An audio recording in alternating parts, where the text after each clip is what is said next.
At exactly 6:58 in the morning, I found out the homeowners association in my new neighborhood was about to cross a line no decent person should ever dare approach.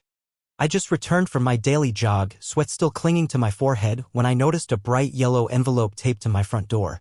It bore the official Willow Ridge Estates HOA seal and a bold, red urgent stamp across the top. I didn't know it then, but that envelope would be the start of something far worse than I could have imagined. It would set into motion a fight that would test every ounce of discipline I'd carried from the battlefield to my new home. My name is Eric Malone. I'm a Marine Corps veteran, and more recently, the newly appointed county sheriff. Apparently, the woman running our HOA either didn't do her homework or realized far too late who she was messing with. I had moved to Willow Ridge Estates only a few months prior. It was the kind of place that looked serene from the outside, rows of pastel houses, perfectly trimmed lawns, and a glistening man-made pond in the center. It seemed like the right place for someone like me, who'd seen enough chaos overseas to last a lifetime. I was looking for some peace, a place to settle down with my partner in crime fighting, Coda. Coda is a 4-year-old German Shepherd trained specifically for emotional and mobility assistance. I brought plenty of physical and emotional wounds back from the war. Coda became my lifeline, helping with nightmares, balance, stairs, and more. He wasn't a pet. He was family. So when I opened that yellow envelope and read a formal notice citing me for having an unauthorized animal on community premises, I felt the heat rise in my chest. The notice gave me 30 days to remove the nuisance or face escalating fines. I almost laughed until I realized they were serious. Maybe it was a mistake, I thought. Maybe the HOA president didn't know Coda was a licensed service animal protected by state and federal laws. I placed the notice on the kitchen counter and told myself I'd handle it the civilized way, by showing up to the next HOA meeting with documentation and setting the record straight. But within a week, 3 more letters appeared in my mailbox. One accused Coda of being a safety hazard. Another claimed neighbors had complained about incessant barking. The third one cited me for violating a bylaw related to dangerous breeds. All nonsense. I'd trained dogs in the Marines for over a decade. Coda was the most obedient and calm animal you'd ever meet. But these letters weren't just threats, they were signals. Signals that someone was targeting me. I didn't want to stir the pot so soon after moving in, but letting them get away with this would set a dangerous precedent. I couldn't let them think I was a pushover. The night of the meeting, I left my sheriff's uniform in the closet and wore jeans and a polo. I didn't bring Coda. I didn't want to provoke anyone. The clubhouse was half full and most folks looked like they'd rather be home. Then she walked in. Madeline Pierce. She was in her mid-40s with a stiff, perfectly molded hairstyle and a permanent expression of disapproval. She wore a pale blue blazer and carried a towering stack of files like she was running a courtroom. She opened the meeting with fake warmth, but her eyes locked onto me like a hawk spotting prey. I waited patiently through landscaping updates and barbecue planning until it was time for resident concerns. I stood up, introduced myself, and calmly explained Coda's role in my life. I held out legal documentation signed by a licensed physician confirming my condition and Coda's certification. Madeline didn't even look at the papers. She folded her arms and said Willow Ridge Estates had strict rules about large, potentially aggressive dogs. Do you have any complaints on record? Anything specific? I asked. Multiple residents have expressed discomfort, she said vaguely. Can you name one? That's confidential. I kept my voice steady, but inside I was boiling. This wasn't about a dog. It was about control. I pointed out the federal and state protections for service animals. I even highlighted that HOA rules couldn't override federal law. Madeline smiled cold, calculated, and said she'd look into it. Then she moved on. Just like that. I walked home fuming. I still believed the truth would be enough. But I underestimated just how far someone drunk on power would go. Over the following weeks, the harassment escalated. I received citations about my trash can being too close to the curb, complaints that I'd left my porch light on after midnight. Petty nonsense. But it was happening too often to be coincidence. Then, one morning, I found enormous footprints near my back fence, far too large to belong to Coda. A neighbor told me she'd seen Madeline and another board member, a woman named Shirley, walking behind my property late at night. Were they surveilling me? The tipping point came on a quiet Saturday. Another letter arrived, This one stating that the HOA will take action if I didn't remove my dog immediately. Take action. That phrase echoed in my mind. What did they mean?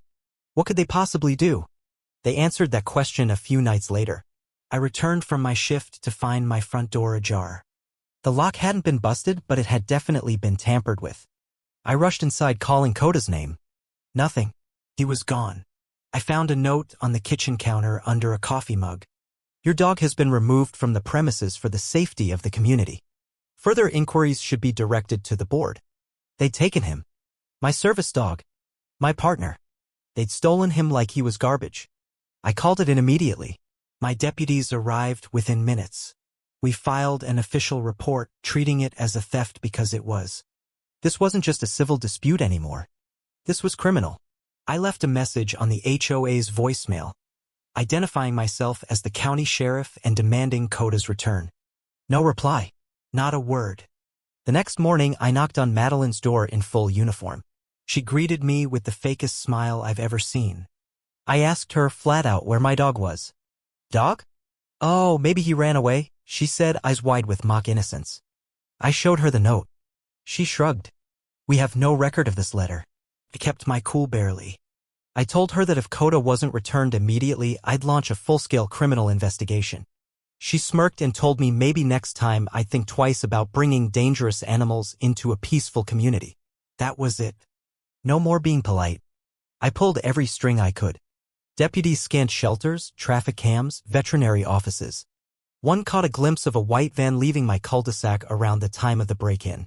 The driver looked like a woman, possibly Madeline or Shirley. An elderly neighbor named Mrs. Coleman quietly told me she saw the two of them loading something large into that van the night Koda disappeared. I went to the press. A local station ran a piece about the missing veteran service dog. Tips began pouring in. One trucker said he saw a shepherd wearing a black vest at a rest stop 2 towns over with 2 women. Another report placed Shirley near a private kennel. Nothing was conclusive until we got footage from a toll booth on a highway 2 counties north. A white van. A woman resembling Shirley. A large shepherd in the back. I took the evidence to Judge Herrera, someone I'd worked with before. He issued a search warrant. We hit Madeline's house first. No Koda. But inside a locked cabinet, we found files labeled Operation Clear Path and a list of addresses including my with notes like remove nuisance and monitor for infractions. Then we found directions to a rural property marked temporary storage. That was the break we needed. We drove out immediately, winding through back roads until we found a rundown barn surrounded by dense trees. Padlocked door. We cut the lock. Inside, I heard Ida bark. Muffled. Urgent. Koda.